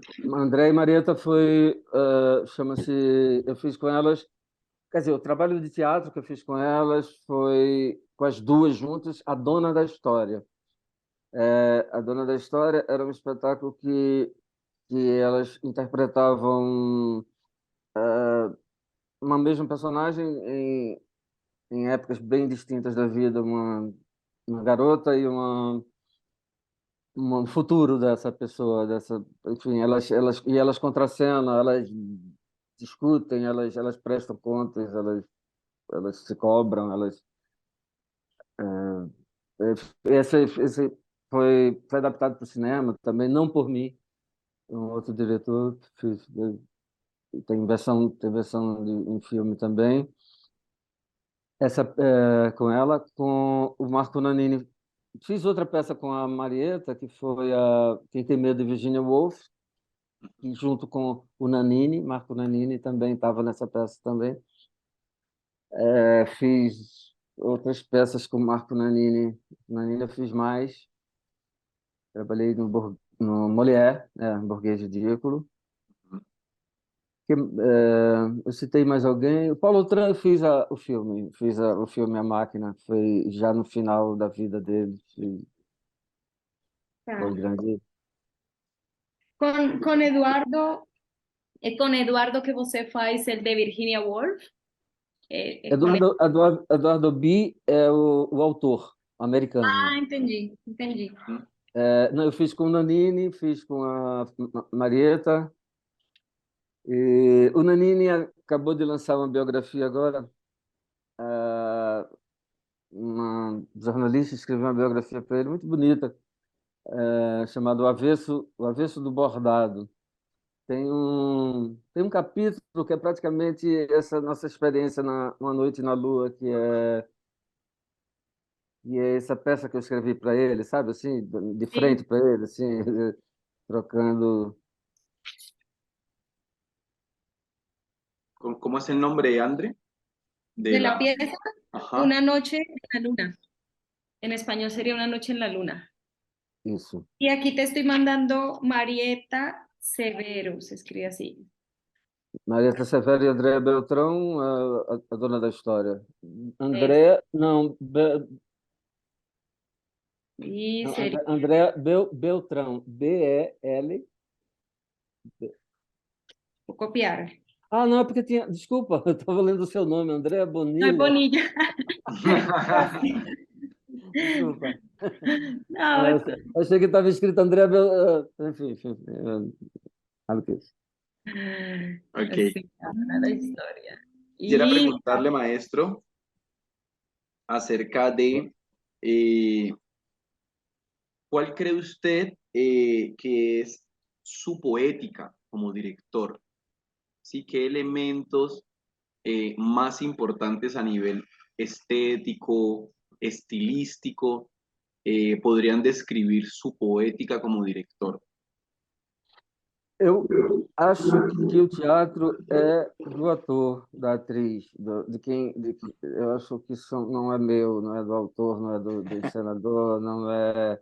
Ele faz o que ele quiser ali depois que ele pisa ali e que as portas, e que a cortina se abriu, ele faz absolutamente o que ele quiser. Então, trate de ser amigo dele, trate de que ele te compreenda, trate de que ele goste do que você propõe, porque ele vai fazer bem o que você quer. Senão ele vai fazer o que ele quiser. E está certo, o corpo dele não é maior que a vontade até profissional de um ator. A atuação dele, a interpretação dele natural. Eu acho que não tem outro elemento, não tem texto, não tem um senador, não tem é o ator, a atriz, é quem está ali, quem leva, quem pode definir, quem pode fazer melhor, quem pode fazer melhor, e é o público, obviamente, assim, mas primeiro do ator, depois do público, depois aí a gente vai ver, senador, mas quando eu compreendi isso, eu comecei a sofrer menos assistindo meus espetáculos, assim. É, é isso, a graça é essa, é não controlar. Assim, no cinema, na televisão, a gente controla tudo, né? A gente tira um frame, põe um frame, bota mais, rouba um frame dali, bota aqui para parecer que o ator atuou de tal maneira e tudo mais. Isso o diretor faz, o roteirista faz, o montador. No teatro, no teatro não tem jeito. E quem monta no teatro é o público, assim, porque ele dá o zoom, dá o coisa, faz a pan, faz a geral, faz a coisa, dá o detalhe. Não adianta, você não diz para onde é que o público, você não consegue controlar para onde o público tem que olhar, e você consegue controlar o que, é que o ator vai fazer. Então, assim, eu prezo muito o ator, assim, eu gosto muito como um elemento principal de tudo é o ator. Assim, com ele, um ator e uma pessoa da plateia, um público, um ator e um público. Eu acho que está feito teatro. Ok, maestro. Te Dio para entendí. entender, ¿no? Sí, Sí, sí, sí. bueno. Ah, Ya entendí. Pues en ese sentido quisiera preguntarle, maestro, sobre qué referentes iconográficos de la pintura o de las artes visuales usted consulta o ha consultado para la construcción de sus piezas. Eu vou confessar, cinema, mais do que, sabe, a iconografia, pinturas, artes plásticas, tudo mais. Esse cinema para mim é outro, quase tanto quanto música, assim. É, é, eu acho que o cinema talvez seja a coisa que eu gosto mais de ver, assim, não de fazer. Eu gosto de fazer teatro, mas assim, de assistir eu gosto mais. Eu acho que cinema eu gosto muito de ver. E assim eu procuro qualquer motivo para assistir um filme, um trecho de um filme, para pegar para ver de novo o mesmo filme. Eu gosto muito de ver de novo várias vezes a mesma cena, de novo. É o que eu mais gosto de ver, assim, eu gosto de escutar música e ver filme, mais do que de ler, mais do que de exposição. Isso não pega nem bem, mas é verdade. Y de pronto tres autores, tres directores o tres películas que sean fundamentales para usted. Puxa, vou dizer assim, acho que os primeiros que vêm à cabeça, Fellini, que acho, é, é, é, os- cinema italiano em geral, assim, En italiano. é, Sérgio Leone, até Veste Spaghetti. Eu gosto de qualquer cinema, eu gosto de Spielberg, gosto de aventura, eu gosto de ficção científica, eu gosto de fantasia, desenho, animação, né? Eu gosto de. Tinha um diretor, mas morreu, mas que eu gostava muito como ele fazia o painel Robert Altman, que ele fazia. Ele contava a história de vários personagens ao mesmo tempo, mas ele não estava contando a história de uma sociedade, assim. Ele tinha assim 20 personagens principais em cada filme, 40 personagens principais. É, é, sei lá, Almodóvar, cinema espanhol, eu acho demais. Mas gosto muito, assim. E cinema mexicano, gosto muito de cinema latino-americano de uma maneira geral, cinema argentino. Eu sempre que eu que eu posso, que tenho a oportunidade de ver cinema, se for para escolher, escolho um filme latino-americano, porque sempre tem mais novidade, assim, para mim, sei lá, que vi tanta televisão na vida. Então, assim, o que passa na televisão é sempre Hollywood, Hollywood, Hollywood, Hollywood. Então, o cinema latino-americano me interessa muito e por tudo, né? Por tudo, até pela proximidade e, ao mesmo tempo, pelas diferenças, assim. Cinema, eu gosto de tudo. Cinema, mesmo quando é ruim, eu gosto. Teatro, não. Teatro só gosto quando é bom. Teatro eu só gosto quando eu gosto. Quando é bom, não. Não posso dizer que é bom, mas, assim, eu gosto quando eu gosto. Cinema, não. Mesmo quando eu não gosto do filme, eu gosto de ter visto. Tá. Bueno, quisiera preguntarle, maestro, sobre, eh, usted puede contar, no sé, André, cómo se dice chismes. Oi? Fofoca. A gente vai entrar na fofoca.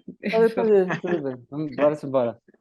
Chisme, Chisme de quê? chismes sobre su proceso creativo o anécdotas sobre su proceso creativo, como particularidades que tiene como en sus ensayos o rituales que tiene dentro de sus ensayos, estas cosas que, digamos, suelen pasar dentro de los procesos creativos, en la intimidad de los procesos creativos.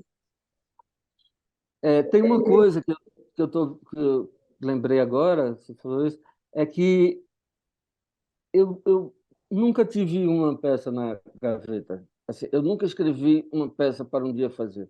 Assim, eu sempre que eu estou escrevendo, eu estou ensaiando.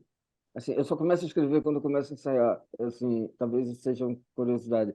Assim, eu não tenho, nunca tive um texto pronto, ou pelo menos mais ou menos pronto, que não tivesse destino, que não tivesse data para estrear. Nunca, sempre.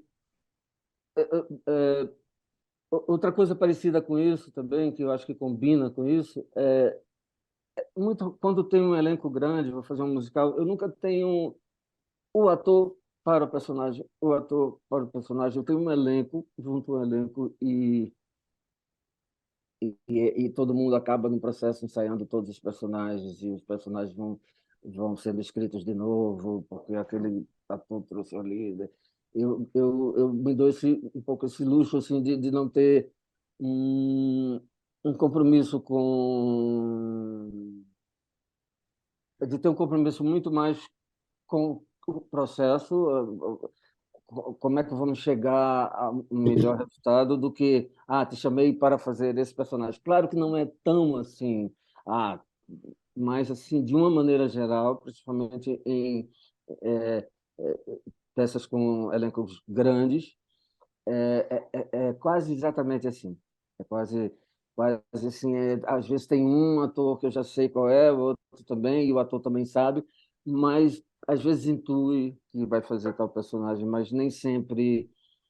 Às vezes o personagem que era muito grande, ele não fica tão grande, tão extenso, ou importante, ou mais importante, ou ganha outros contornos. Assim, essa coisa do teatro que que é como é, incontrolável, e você não consegue, você não consegue mostrar, você não consegue controlar, que fica durante a temporada inteira, começa também no ensaio, vai, continua, não é um processo assim, terminou, estreou. Agora, eu acho que uma das graças do teatro é ele tá vivo assim poxa, olha que ideia boa, ainda dá tempo, tem mais uma apresentação ainda no domingo, vamos fazer então isso, né? Ou depois às vezes ainda prolonga a temporada, então dá para fazer ainda alguma coisa. Às vezes é desesperador para algumas pessoas, mas para outras pessoas é muito atraente, muito motivador.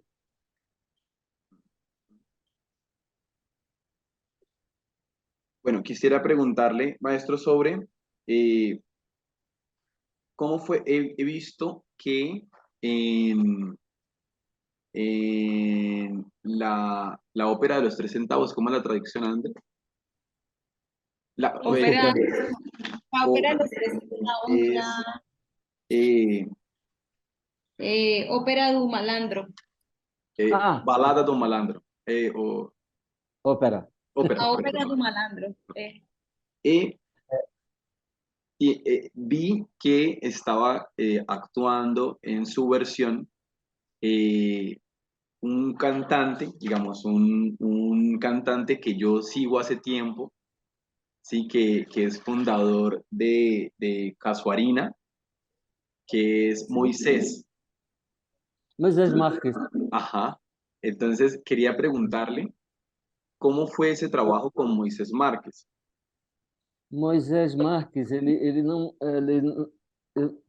era ator, assim, quer dizer, ele nunca, ou pelo menos nunca tinha atuado, ele era um cantor muito bom, cantava samba, canta samba, esse samba mais sofisticado, tipo Chico Buarque e Paulinho da Viola e tudo mais, ele canta muito bem, ele é um grande músico, e eu desenvolvi um pouco essa coisa de apostar ali numa pessoa que talvez não tenha tanta experiência, mas que você acha que é capaz de, em 3 meses, 2 meses, coisa. E foi o caso, ele acabou fazendo o protagonista da peça, fez o malandro.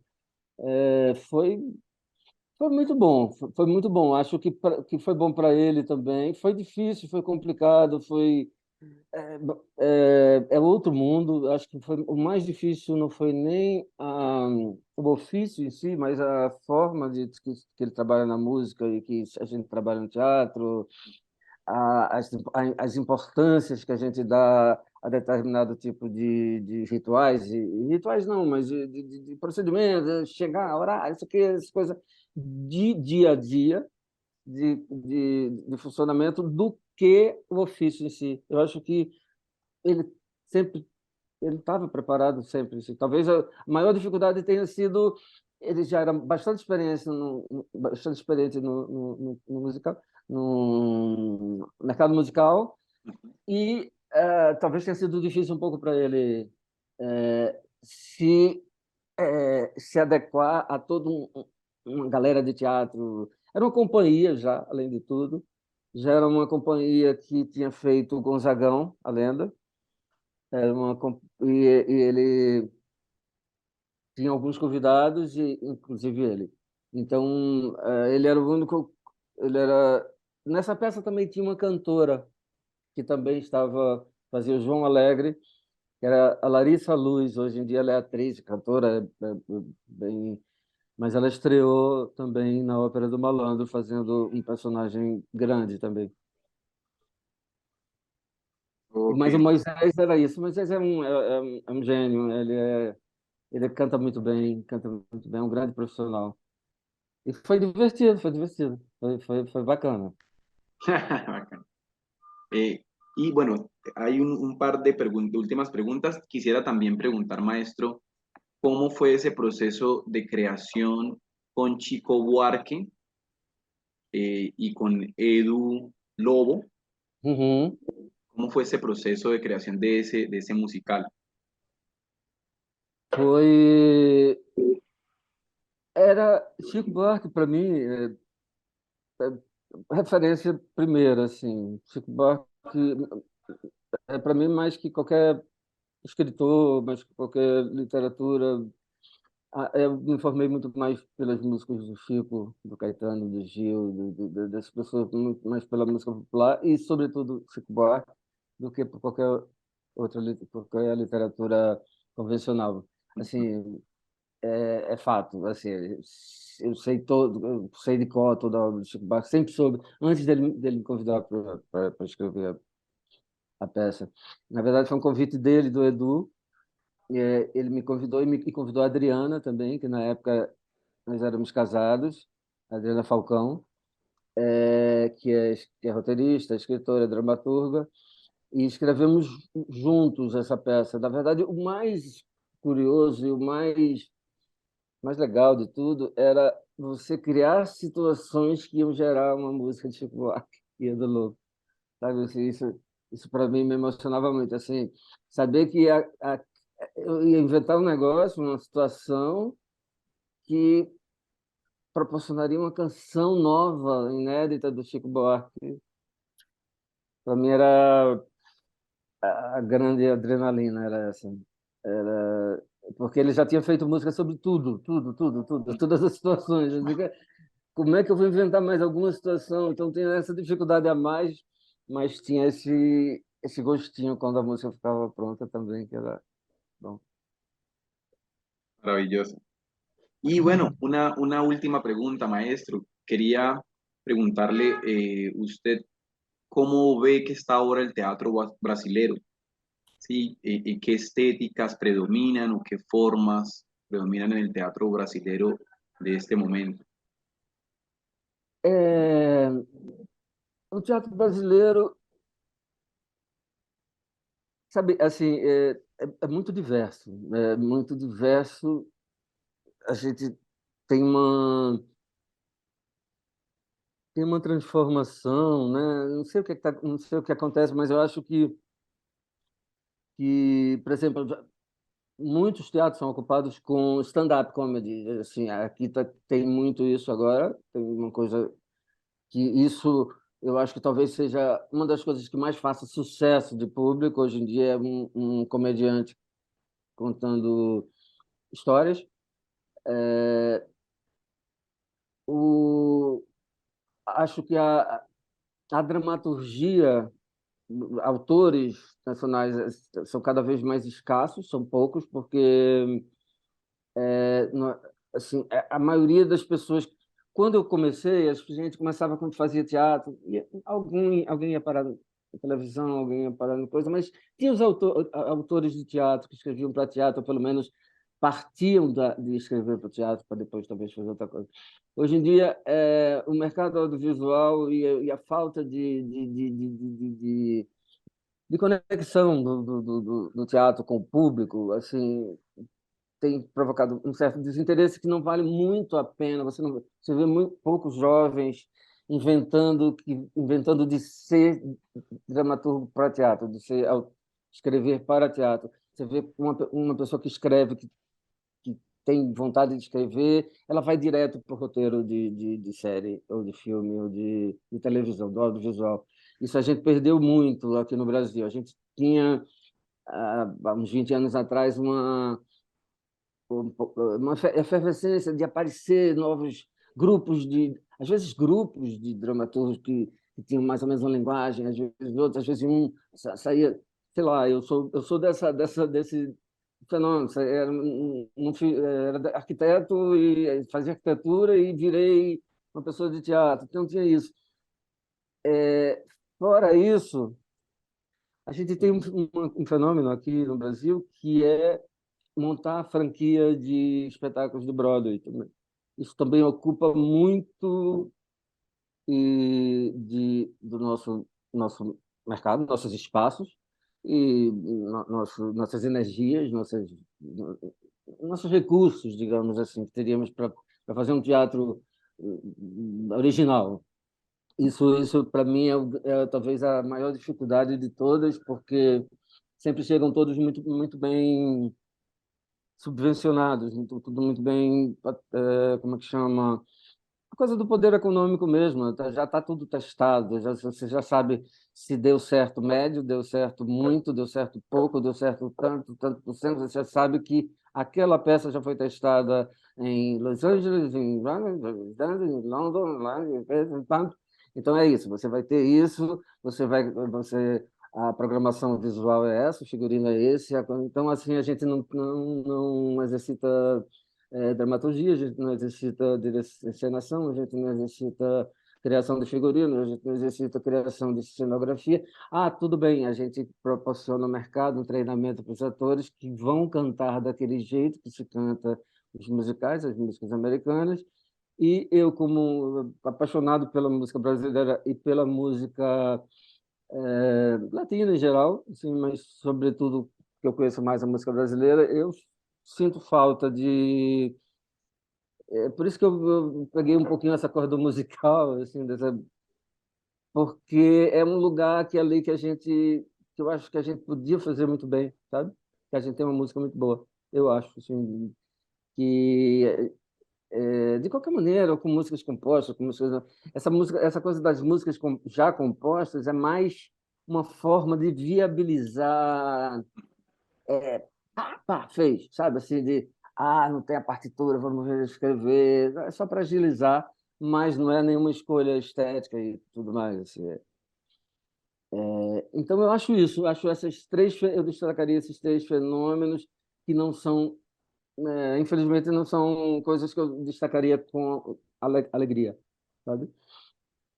Assim, um teatro de depoimento, né, que é o stand-up comedy, um teatro de autores estrangeiros, porque os autores nacionais eles não estão mais escrevendo teatro, não sei onde é que eles estão, e os jovens, principalmente, né? Jovens, eu falo. E o teatro de franquia, o franchise.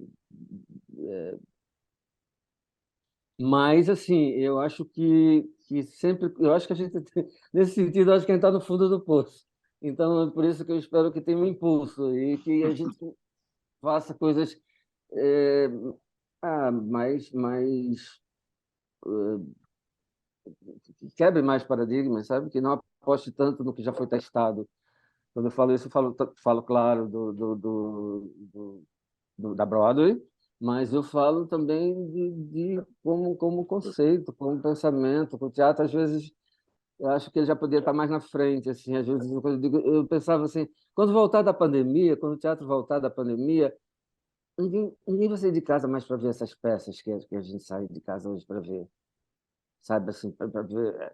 Parece que estou falando de Chekhov, assim, para ver as pessoas fingirem que bebem, para ver as pessoas fingirem que sentam, para ver as pessoas fingirem que. Eu achava que, assim, achava, não, ainda acho, só é uma questão de tempo que o teatro vai vir melhor, porque não é gente de verdade ali fazendo um negócio para você. É uma pessoa de carne, não é holografia, não é fita, não é projeção, é gente de verdade, tá aqui que ensaiou um plano de sequência de 1h30 ali e está suando, e está coisando, que sofreu, que se transformou fazendo aquele negócio ali, e aquela pessoa transformada ali, está se transformando ali na sua frente, fazendo um negócio vivo para você.